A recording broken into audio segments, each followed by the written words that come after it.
Halo semuanya, balik lagi bersama aku, Kansa Farinda Halisa. Dan aku adalah seorang mahasiswi Fakultas Hukum di Universitas Mataram. Materi hari ini adalah pengetahuan seputar Mahkamah Konstitusi atau MK.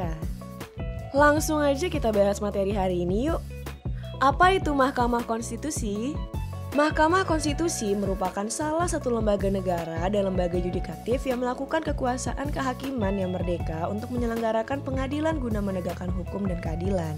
Mahkamah Konstitusi adalah lembaga tinggi negara dalam sistem ketatanegaraan yang memegang kekuasaan kehakiman bersama-sama dengan Mahkamah Agung.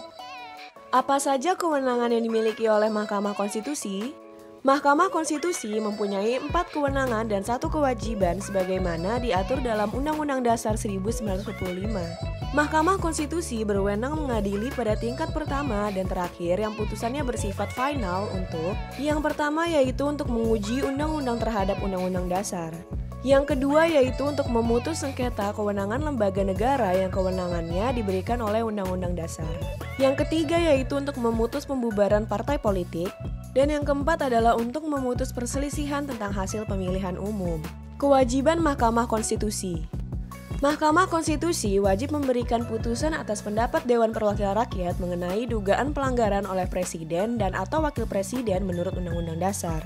Pelanggaran yang dimaksud sebagaimana disebutkan dan diatur dalam ketentuan pasal 7A UUD 1945 yaitu melakukan pelanggaran hukum berupa pengkhianatan terhadap negara, korupsi, penyuapan, tindak pidana lainnya, atau perbuatan tercela dan atau tidak lagi memenuhi syarat sebagai presiden atau wakil presiden sebagaimana dimaksud dalam UUD Negara Republik Indonesia tahun 1945. Anggota Mahkamah Konstitusi. Mahkamah Konstitusi beranggotakan 9 orang anggota hakim konstitusi yang ditetapkan oleh Presiden yang dimana 3 anggota dipilih oleh DPR, 3 anggota dipilih oleh Mahkamah Agung, dan 3 orang dipilih oleh Presiden. Ketua dan Wakil Ketua Mahkamah Konstitusi sendiri dipilih dari dan oleh Hakim Konstitusi dengan masa jabatan 3 tahun. Perbedaan Mahkamah Konstitusi dengan Mahkamah Agung. Perbedaan dalam kategori uji material. Mahkamah Agung hanya berwenang untuk menguji secara material peraturan di bawah undang-undang. Sedangkan Mahkamah Konstitusi berwenang untuk menguji secara material pada undang-undang serta perpu. Perbedaan dalam kategori sidang dugaan pelanggaran oleh Presiden. Mahkamah Agung tidak berhak melakukan sidang dugaan pelanggaran, sedangkan Mahkamah Konstitusi berhak melakukan sidang dugaan pelanggaran. Perbedaan dalam kategori memutus perkara di tingkat kasasi. Mahkamah Agung berhak memutus perkara di tingkat kasasi sesuai dengan wewenangnya yang telah diatur dalam pasal 24A UUD 1945. Sedangkan Mahkamah Konstitusi tidak berhak memutus perkara di tingkat kasasi. Perbedaan dalam kategori sistem peradilan di bawahnya. Mahkamah Agung memiliki fungsi pengawasan dan pembinaan terhadap lingkungan peradilan di bawahnya. Sedangkan Mahkamah Konstitusi tidak memiliki sistem peradilan di bawahnya. Perbedaan dalam kategori jumlah hakim.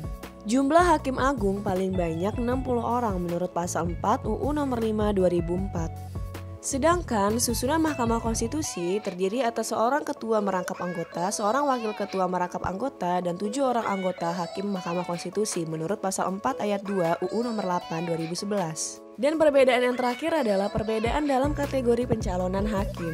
Calon hakim agung diusulkan oleh Komisi Yudisial kepada DPR untuk mendapatkan persetujuan dan selanjutnya ditetapkan sebagai hakim agung oleh Presiden menurut pasal 24A ayat 3 UUD 1945. Sedangkan Mahkamah Konstitusi mempunyai 9 orang anggota hakim konstitusi yang ditetapkan oleh Presiden yang diajukan masing-masing 3 orang oleh Mahkamah Agung, 3 orang oleh Dewan Perwakilan Rakyat, dan 3 orang oleh Presiden menurut pasal 24C ayat 3 UUD 1945.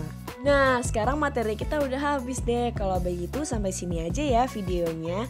Terima kasih karena sudah menonton dan mendengarkan video ini. Dan sampai jumpa lagi. Bye-bye.